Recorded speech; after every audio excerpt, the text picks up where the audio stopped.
Hello, Raptors fans, and welcome to another episode of Raptors Report. Today we're going to be doing something a little bit different. We are going to be looking at proposed trades. Now, Sportsnet put out an article recently. I think it's really good. They got a couple of personalities, some insiders with the Raptors, to create some trade proposals that they think might be realistic and might be something that the Raptors could be interested in. The article is really good. They do a really good job breaking down sort of why teams make trades, sort of examining their own biases. They have a whole section on kind of what you need to think about in order to create a fair trade. So take a look at it. I'll leave a link in the description, but check it out yourself. The reasonings that they give are very detailed and explain what they're thinking of.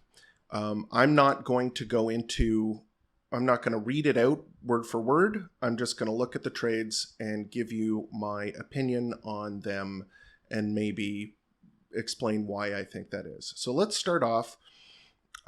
William Liu, a great content creator, creates stuff for Sportsnet, the Raptors show with Will Liu. You've probably heard of him if you follow the Raptors. His first trade number one, starts off with Dragic to Atlanta for Bogdan Bogdanovich and 2 future second-round picks. Okay, so my opinion on this. Let's take a look at Bogdanovich's salary, first of all. Okay, so here we have it. Bogdan Bogdanovich is being paid $18 million per season for the next 2 years after this one. And he has a player option on the 3rd year. So I would say that is relatively fair value for what he brings. He is a good 3-point shooter, or has been in the past at least. He's takes a lot of threes and makes them at a pretty good clip. He's having a bit of a down season, but you try and look at the whole picture. He's a career 38% 3-point shooter. And kind of the upside with him is that he has ball handling skills. He can kind of run an offense off of the bench. So it would be an immediate upgrade to the Raptors bench. And you're trading him for a guy who does not play at all in Goran Dragic, and some second-round picks. And second-round picks, obviously the Raptors are pretty good at converting those, but for the most part, they're not huge sticking points. So I would do this trade right off the bat. He's having a bit of a down season, but he's 29 years old. He's in his prime. It's not like he's going to fall off a cliff in the next 2 seasons. And while it does sort of lock the Raptors in where maybe they don't have as much flexibility as if they kept Dragic, I think that's an acceptable trade-off. I think that Bogdan Bogdanovich is a good player that would really help the Raptors out this season. So I definitely do that. Next, we have Goran Dragic to the Clippers for Eric Bledsoe and a distant first. So the Raptors would be sort of taking on Eric Bledsoe's contract in exchange for a first-round pick. And the idea is that Dragic is not getting any time. Bledsoe would be the backup point guard for the Raptors. And Bledsoe is he's getting on. He's not a impact player like he used to be. As you can see here, he's not very good offensively anymore. He used to be able to attack the basket and draw fouls. He can still draw fouls, but he used to be a guy that could really push the tempo and get you some baskets at the rim. And it looks like that's kind of not really where he's at anymore. I think that he'd definitely be better than what the Raptors currently have. Let's take a look at his contract. Okay, so he's paid next year $19 million, which is why obviously the Clippers would be looking to unload him. I don't know if I would do this, and the reason is that I don't think that Bledsoe, obviously he would be an upgrade over what the Raptors have currently, but in terms of getting a player for this season, I think that Eric Bledsoe would not move the needle very much. And I'm looking for trades, especially if we're going to be using Goran Dragic to take on salary. I'm looking for something that will help the Raptors this season and possibly next season. And I don't think Eric Bledsoe does that. And while a first-round pick is nice coming back, I think that the Raptors should be looking to send out a first or send out picks, send out value in order to create value in the short term. So this kind of is, it's an interesting idea, and I get where William Liu is coming from, but I would say maybe look for another deal. Trade number 3, Goran Dragic and Chris Boucher for Reggie Bullock and Dwight Powell. Reggie Bullock is a 3-and-D guy, good defensively, can guard multiple positions. He's a decent shooter. He's having a regression this season, 34%. Last season, he was over 40%. So he's more of a forward than a guard, but he can guard guards, and he would be an upgrade off the bench, although perhaps not a great fit as the Raptors are looking for guys who can handle the ball and run an offense. He can't really run an offense or do anything like that, but he would definitely be a good bench piece. And Dwight Powell is, a big guy who can man the post. I think I'd be okay with this deal.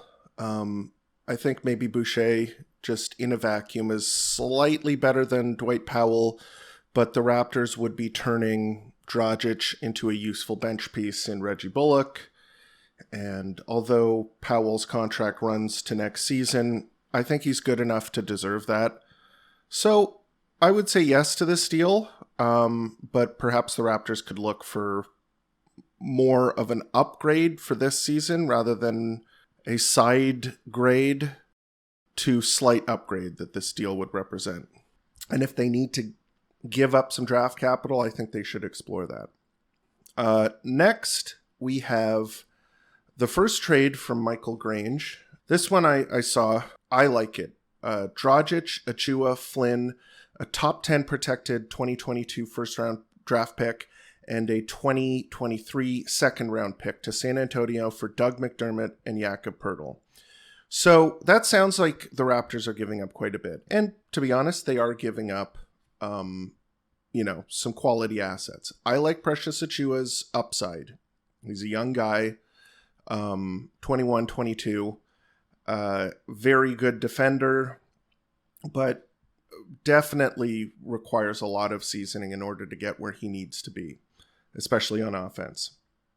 Malachi Flynn has been very disappointing this season. I think that almost everyone would agree with that statement. The fact that the Raptors are so thin in the backcourt and he can't crack the rotation, that's a big warning sign.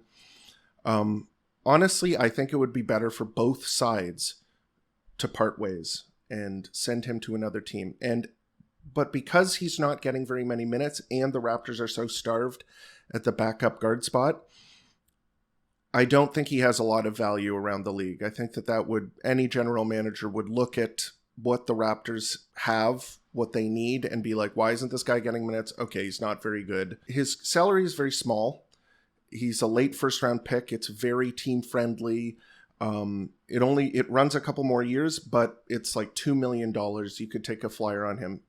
I would just put his value at neutral. I'm not going to say he's an albatross. I'm not going to say he's worth a lot. I would just say that he has neutral value around the league. Next is obviously a pretty big asset, a top 10 protected 2022 first-round pick. So this year's draft pick, which I think if the Raptors were to acquire Doug McDermott and Jakob Poeltl, would probably be a non-lottery, but perhaps something from 15 to 20. And that's a good pick. I mean, you can find good players there. So they're giving up some value. And the 2023 second-round pick, second-round picks have a low hit rate, but they're still worth something. And San Antonio likes to use their second-round picks. First of all, let's talk about, so Dragic is a neutral asset. He's not playing. Teams are trading for him because his salary's up at the end of the year. Achua, I would say is a positive asset. I think that teams would look at him and be like, okay, we can develop this guy, especially San Antonio. They're looking at a rebuild. He might be a guy that they could foresee being a worthwhile investment at the center spot. And then obviously a first round pick is worth something, and a second round pick is just a little bit of spice thrown on top of the trade. So I would say 2 good assets, 2 neutral assets, and then a slightly above average asset. 2 San Antonio for Doug McDermott and Jakob Poeltl. So the real guy that they would be trading for here is Jakob Poeltl. And if you've been following the Raptors for about 5 years, you know who Jakob Poeltl is. He was drafted by the Raptors. He is a traditional big man. He is a rim protector. He is a rebounder. He is a very solid, very good center, and he's still young. And so from an advanced statistical standpoint, Jakob Poeltl is actually one of the better centers in the league. In terms of his defense, he is one of the best defenders in the NBA. So if you look at his rim defense, the amount that he lowers people's field goal percentage around the rim, the amount of times he contests shots at the rim, how many blocks he gets, he is very good. He is a very, very, very good rim protector and would make the Raptors extremely good defensively. In terms of his offense, he's an excellent offensive rebounder. He's a great finisher. And he is a good passer. I think if you watched him when he was on the team, he was always a very willing passer that could make good reads. And he's smart. Like he's a veteran. He knows how to play the game. So he would be a win now move that you could potentially add him to your core, which is why you would want to give good assets in order to get him back. And he fits a position of need. He is a 7-foot tall center that rebounds, guards the basket. That's what the Raptors are kind of looking for. And the Raptors have been linked to him. So Mark Stein, a trustworthy insider in the NBA, has linked Jakob Poeltl to the Raptors, saying that there's interest there. And I trust him. In terms of his contract, it runs 1 more year. It's just under $10 million. He is a good player on a good deal. Next, you have Doug McDermott. Doug McDermott, also, if you've been watching the Raptors for a while, he is a Raptor killer. He Raptors for a while now have had problems with shooters, and he is one of the better shooters in the league. He takes a lot of threes, and he shoots them at a very good percentage. He shoots them at 43% and has been an above 40% shooter for his whole career. He's a solid bench guy. He's not a very good defender. He can pass a little bit, but he's not an on-ball guard. He's a guy you run off of screens. He has a role, and he does that thing very well. So, and he is a bench player and a shooter, and those are 2 things that the Raptors need. So I am enthusiastically in favor of this trade. I think that it would be a very good one, and I think it's pretty realistic, maybe. I don't know if the Spurs would go for it, but I think that the Raptors are giving up some good assets to get these guys back. So I would say yes to this. Next, we have the same package. Dragic, Achua, top 10 pick. No Flynn in this one, but the same otherwise. So I've spoken about what they've been giving up. And they would get back Jonas Valanciunas and Nickeil Alexander-Walker. I won't be spending too much time talking about this one because it is not possible. As you can see, Jonas Valanciunas was signed during the season after training camp and thus is ineligible to be traded this season. So we will move on to the next trade. Okay, trade number 3 from William Liu. Dragic and a lottery-protected first-round pick, so this year's pick for Harrison Barnes. Harrison Barnes is a solid player. He would make pretty much any team that he goes to better. He's very solid. He can shoot the ball. He can defend. He can grab rebounds. he can do a lot of stuff. The issue for me is that he is a forward, and the Raptors positionally do not need another forward as they're currently constructed. They need guards and they need bigs. So I think giving up this year's first round pick for Harrison Barnes, I think value-wise it's fine. But I think in terms of fit, I don't think that this is a trade that I would be interested in. Let's look at this one here. Trade number 1 from William Lou, Dragic, and a lottery-protected first-round pick this year's for Jusuf Nurkic. Okay, so Portland, long story short, they're kind of blowing it up, or they're looking to. That's the hubbub. Jusuf Nurkic is a solid center. He doesn't stretch the floor, but he's huge, extremely tough, good screen setter. One thing to note about Jusuf Nurkic is that his contract is up at the end of this season.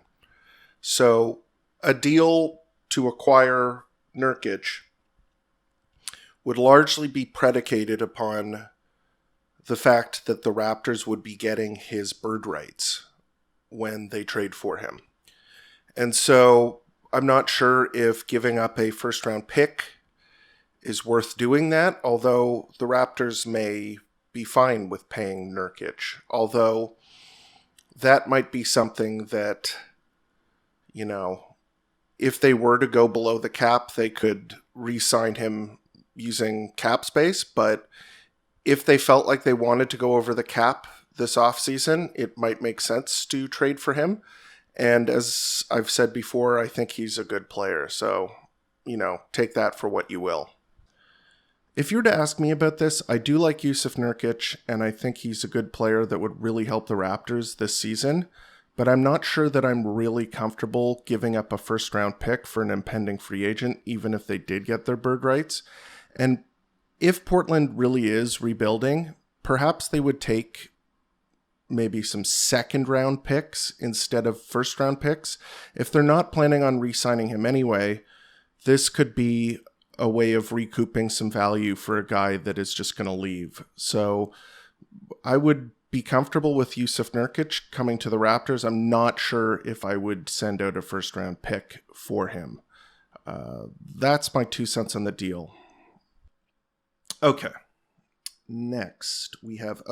This is the trade that was kind of making the rounds on Twitter because it's not a very good trade for the Raptors, in my opinion. Okay, so let's look at it. Dragic, Flynn, and a top 10 protected first-round pick to Detroit for Kelly Olynyk and Cory Joseph. Cory Joseph is having a bit of a bounce-back season, but I'm not sure how much I trust his statistical output this season. He's been on the Raptors before. He was a solid backup guard. Kelly Olynyk had a monster season in Houston, but has been injured a lot of this season. I think that sort of in a normal world where he's not taking a million shots and kind of playing a backup role, I think he's a decent bench player. I think he's good, but maybe not someone that's going to push you over the hump. And I think that trading a first-round pick for these guys would be a misstep. I think that it would help them this year for sure. Flynn and Dragic, they're not playing. First round pick, that's the real sticking point. Dragic and Flynn are, as I said before, they're neutral value. And Cory Joseph, let's take a look at his salary right now. He's making almost nothing. From a basketball and NBA perspective, he's making $5 million next season, which is a player option. So it's not like the Raptors would be getting. I think Kelly Olynyk signed a contract worth about $12 million over the next couple of years. So the contracts are not albatrosses or anything, but I'm not particularly moved by this. Maybe it's not as bad as I thought on first glance, but I would not want to trade a top 10 protected first round pick and get back Kelly Olynyk and Cory Joseph. So this would be a no for me. Trade 2, Dragic and Flynn or a second round pick to Orlando for Gary Harris. Okay, so Gary Harris played for the Nuggets and looked like an emerging young guard / wing. He could shoot the ball really well. He played really well off of Jokic. They ran him off screens and he would shoot the ball. He had a really almost inexplicable, well, I mean, it was kind of explicable. He got injured and then he was not the same afterwards. His production fell off of a cliff, and they signed him to a big contract, and then they had to use assets to move him. He's kind of bounced back a little bit in Orlando, and he would be better than what the Raptors have on their bench because he can still shoot the ball.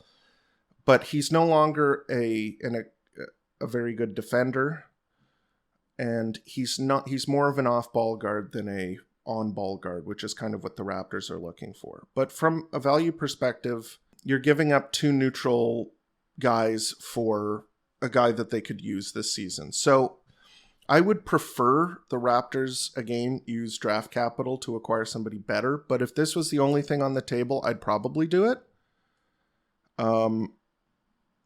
Because the Raptors need help and Gary Harris is a playable player. I would do it, but the caveat there is that I think that they should be looking for something more impactful.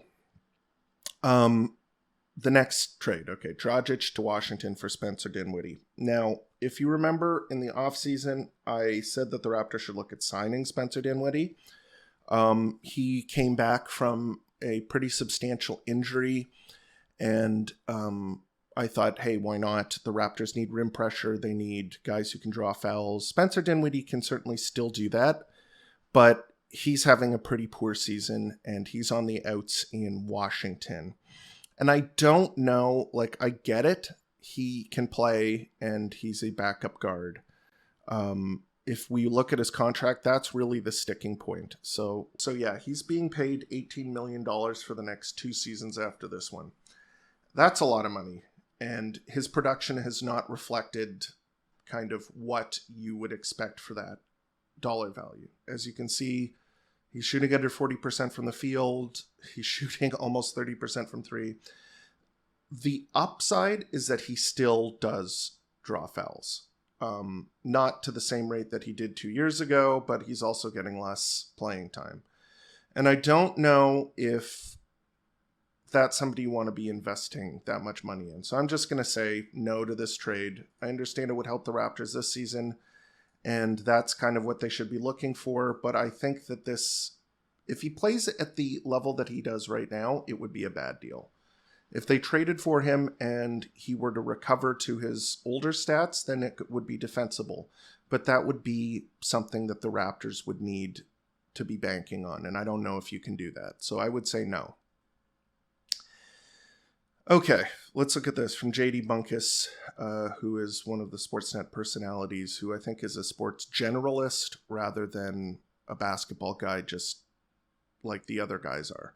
Dragic, Anunoby, okay, Gary Trent Jr., and a lottery-protected first for Bradley Beal and Davis Bertans. Okay, so right off the bat, no, absolutely not. Bradley Beal... I think that the idea of Bradley Beal is a lot more compelling than Bradley Beal, the player. Bradley Beal, you look at him, fantastic scorer, 3-level scorer when he's on. He can shoot the ball. He can take it to the rim. He can shoot the mid-range. He can draw fouls. Great. Okay. Defensively, he's poor. He's not a good defender. Okay. So you're looking at a star caliber player. Maybe he won't be an all-star this season. That should be telling you something. In the off-season, he has a player option, and he will decline it and look for a supermax. And so the Raptors would have to commit to Bradley Beal for a supermax contract, which is, $35 million plus. I'm not looking at what a supermax would be for his age, but it would be a lot of money. And then you add on top of that, okay, you're trading two core pieces. With the way Gary Trent Jr. is playing, he looks like he could be a star player. OG Anunoby is one of the best two-way players in the league, signed to a sweetheart deal, possibly a star player as well. A guy that almost every team in the league would want. then a lottery protected first round pick. So you're giving up 3 very valuable assets for Bradley Beal, okay, a guy who I just mentioned is good, but not a superstar, and taking on Davis Bertans. Davis Bertans is arguably the worst contract in the whole league. Let's look at his contract because it's ugly. He's making over $15 million a season, and he doesn't play, okay, for the next 3 years. He does not play for the Washington Wizards, and his production has fallen off of a cliff. His only skill is shooting threes. He's a terrible defender. He's not an on-ball guard. He doesn't have creation skills. He was signed as a three-point shooter, which, maybe he bounces back and becomes a three-point shooter again. Right now, he can't shoot. He can't, so he's almost useless.